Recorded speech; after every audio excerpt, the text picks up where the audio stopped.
በኢትዮጵያ ለመጀመሪያ ጊዜ እየተካሄደ ያለው ሀገራዊ ምክክር ከሌሎች ሀገራት አንጻር ከፍተኛ ቁጥር ያለው ዜጎች በማሳተፍ ኢትዮጵያ ቀዳሚ ናት። የኢትዮጵያ የፖለቲካ ፓርቲዎች የጋራ ምክር ቤት ሰብሳቢና የኢትዮጵያ ሀገራዊ ምክክር ኮሚሽን አማካሪ አቶ ሰለሞን አየለ የምክክር ሂደቱ አብሮነት የሚያጠናክር ነው ብለዋል።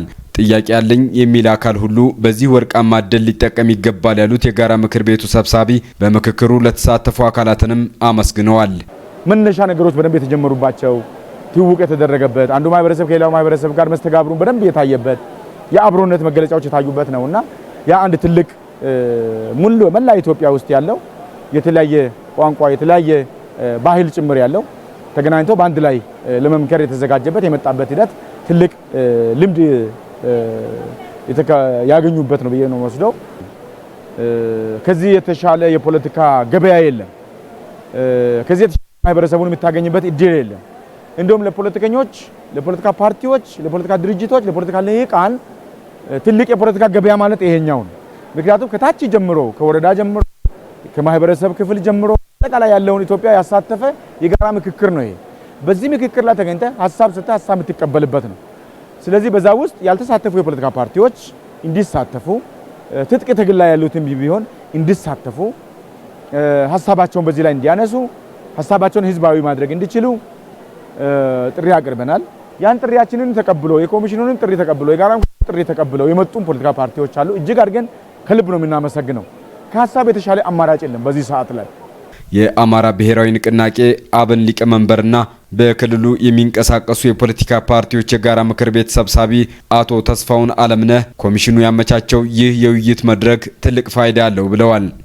የነበሩንን የፖለቲካ ተቃርኖዎች በድርድር መፍታት ይሄ የሀገራዊ ምክክር ኮሚሽን በትግል መጥቷል። አሁን ደግሞ ሂደቱ ስኬታማ በሆነ መንገድ እየሄደ ነው የሚገኘው። በአንድም ይሁን በሌላ መንገድ እንደ ሀገር ያለንን የፖለቲካ ተቃርኖ በውይይት በድርድር በመቻቻል ለመፍታት ጥረት ማድረጋችን ትልቅ ነው።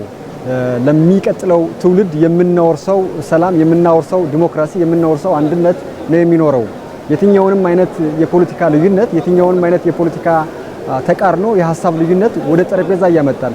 ሀገርን ሊያሻግር የሚችል የሀገርን አንድነት፣ የሀገርን ሉዓላዊነት፣ የዜጎችን የጋራ መግባባት ሊያመጣ የሚችል ውይይት በመሆኑ አንዱ የኔ ሐሳብ ብቻ ሳይሆን ሁላችንም አሸናፊ የምንሆንበት መንገድ ስለሆነ ምክክሩ ውጤት የሚፈልገው ያን ለማድረግ ደግሞ ትግስት ይፈልጋል። ስለዚህ ሁላችንም በትግስት ማካሄድ መቻል አለብን። ሀገርን ማስቀደም መቻል አለብን። የደቡብ ምዕራብ ኢትዮጵያ ሕዝቦች ክልል መንግስት ስራ አስፈጻሚን በመወከል የተገኙት አቶ የሺዋስ አለሙ ይህ በዘመናት መካከል የሚገኝ ትልቅ እድል ነው ብለዋል።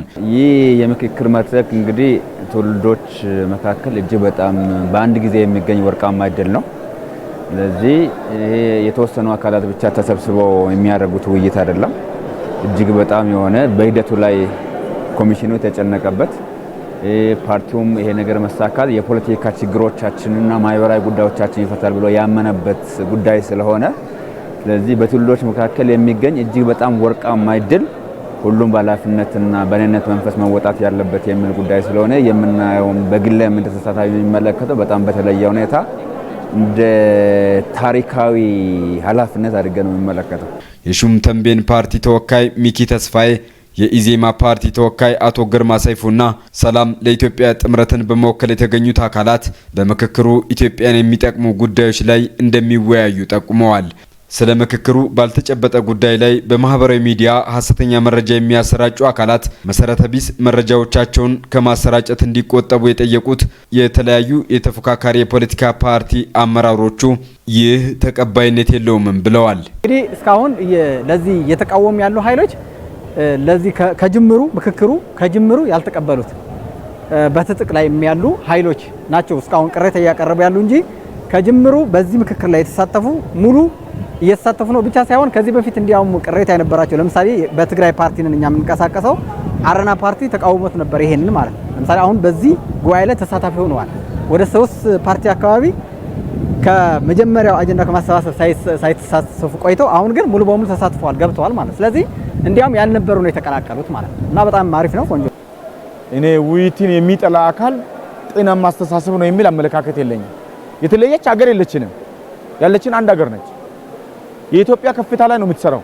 መተባበር፣ መተጋገዝ፣ መነጋገር፣ መወያየት ለኢትዮጵያ ከፍታ እንጂ ለማንም አይደለም። ግለሰቦችን ለማፈርጠም አይደለም። እኔም አንተም ሌላውም ለገል አንኖር እንችላለን፣ ግን የሆነ አሻራ ጥለን ማለፍ አለብን። የኢትዮጵያ ዕዳ መቅለል አለበት ካልን የጋራ ዕዳን ነው የምናቀለው። ስለዚህ ተያይዞ የመጣው የዘመናትን ቁርሾ አቁመህ ያለ መግባባትን በመግባባት ተክተህ ያለ መነጋገርን በመነጋገር የምትፈታበት ትልቅ የጋራ እሴት ነው ምክክሩ። ስለዚህ በተለያዩ አፍራሽ የሆነ አስተሳሰብ የሚያራምዱ ሚዲያ ላይ መረጃ መግለጫ በመስጠት ሀሳብ በመሰንዘር ያሉ አካላት ይሄ ትክክለኛ መንገድ እየሄደ ስለሆነ ትክክለኛ ወደ ውሳኔ ያቀና ስለሆነ ምክክሩ የተሳካ እንደሆነ የሚያስብ ሁሉ የሚያፈርስ ኃይል አይጠፋም ተብሎ አይጠበቅም። ስለዚህ የበለጠ ጉልበት ነው የሚሰጠው፣ የበለጠ አቅም ነው የሚሰጠው። ስለዚህ ተሳትፎ የመጣው አካል ችግሩንም ችሎ ያሉትን ነገሮች ተቋቁሞ ወደ አንድነት መጥቶ ምክክሩ የተሳካ እንዲሆን መስራት ነው የሚጠበቅብን። እን ጉዳይ ማሳካት ግብም እንዲመታ ማድረግ የሁሉም የጋራ ኃላፊነት ስለሆነ እጅግ በጣም በሰከነ መንገድ እና እጅግ በጣም በተረጋጋ መንገድ ነው እየሄደ ያለው። ስለዚህ በውጭ ላይ ያለውን ህዝቡ ማዳመጥ የለበትም።